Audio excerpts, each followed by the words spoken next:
Team in the nation, high or low? I mean, I think that comes out of respect of just how good that this Vols team was last year. I but to me, it's not about high or low. To me, it feels like a disconnect. If we've got the Vols being voted, of course, these are two different entities, right? This was a media poll that came out preseason as far as the SEC. So the media thought that Tennessee was going to finish, I mean, very middle of the pack in the SEC.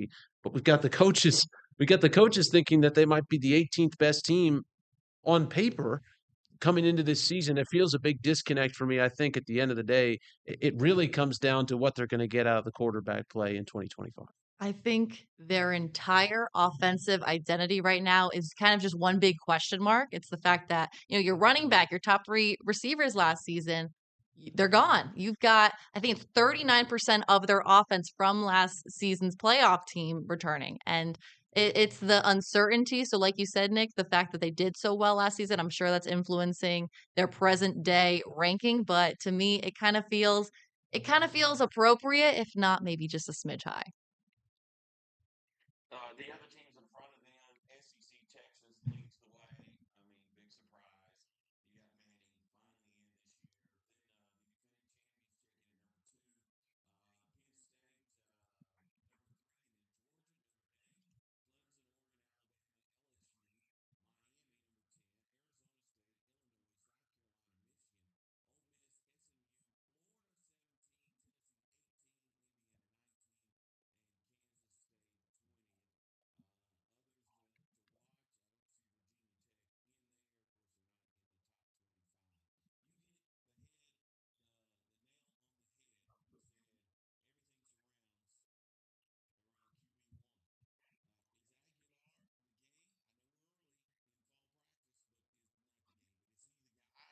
Or is this going to be quarterback by committee?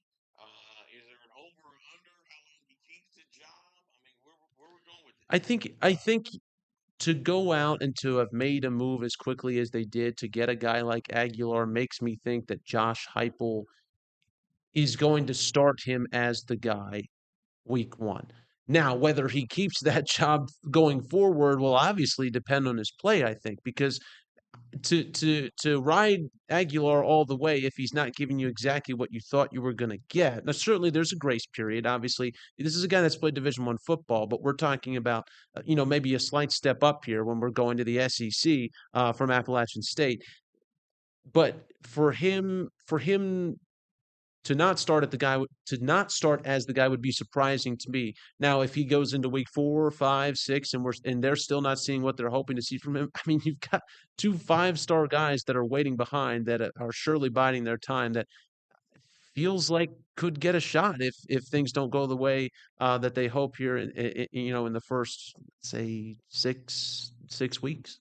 Absolutely. And, they've got some early tests, or they've got some tests early on in the schedule, especially with, Georgia. I think it's September 13th. And, it's those big competitions, those big matchups like Georgia, like your Bamas, that if you can get those statement wins, that's what impresses the committee. You look at Alabama last season, they were the top three loss team because they had those statement wins against LSU, I think South Carolina. It's something that you don't want to have to be put in a position where your decision on who is in the backfield, who is under center, comes when it's the biggest moment, when you are in a position to make or break those.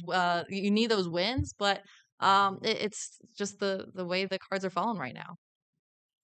Other than his first year, will this be Josh Heupel's toughest assignments is being on Rocky Top? I think I think that the Vols are still in a pretty good place when it comes to their defense, and that's obviously going to carry them pretty far as well. Josh Heupel in particular with the offense, yeah, I think it's going to be it could be tricky. I think this might be just what we see in terms of the way that college football is heading now with NIL and the transfer portal. I think you're going to have more movement. You're going to have less and less guys coming back each and every season. But certainly, we know nowadays that football is a quarterback's game, right? And that's the guy that you have to have locked down in place.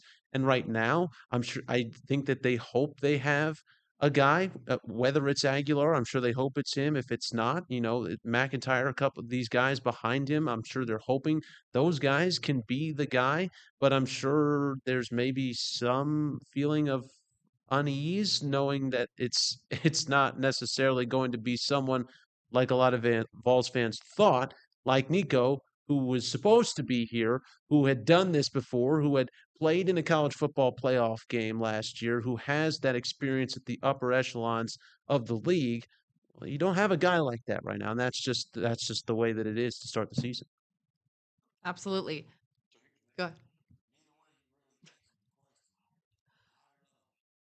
Hi. Mackenzie definitely answered it. I'm the one that skirted it. It feels to me with the disconnect, it feels like it could be just a little high. I think the Vols will be a fringe top 25 team, um, with with a higher ceiling, depending on how Aguilar does. But right now, if people are viewing this team as a middle of the pack SEC team, to be 18th feels just slightly high to me.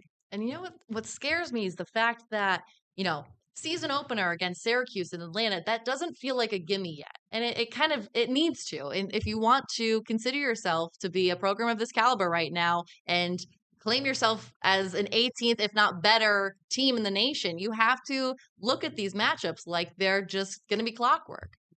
Watch out for Fran Brown now. Watch out. Yeah.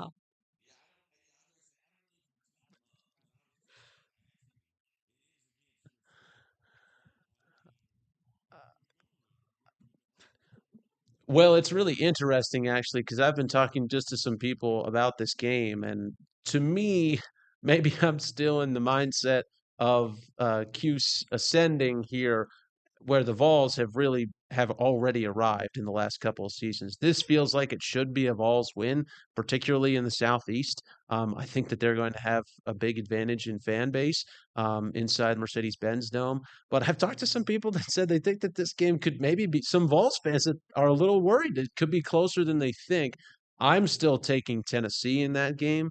Um, but Fran Brown has done an excellent job. Obviously, Fran Brown, an SEC guy, came from Kirby Smart's staff in Georgia, went up to Syracuse last year to take the head coaching job, obviously leading them to a bowl victory last year.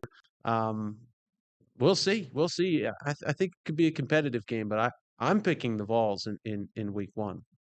Oh, I don't disagree. I'm picking balls too, but when it comes to I mean, unconvincing wins, it's not going to do anything in terms of. I'm thinking really long term here in committee selection. You need to win your Syracuse's, you need to win your ETSU's, your Mississippi States, but it's when you can pull out, victories in Tuscaloosa when you're playing Alabama. If you pull out a win against Georgia, that's what's going to impress.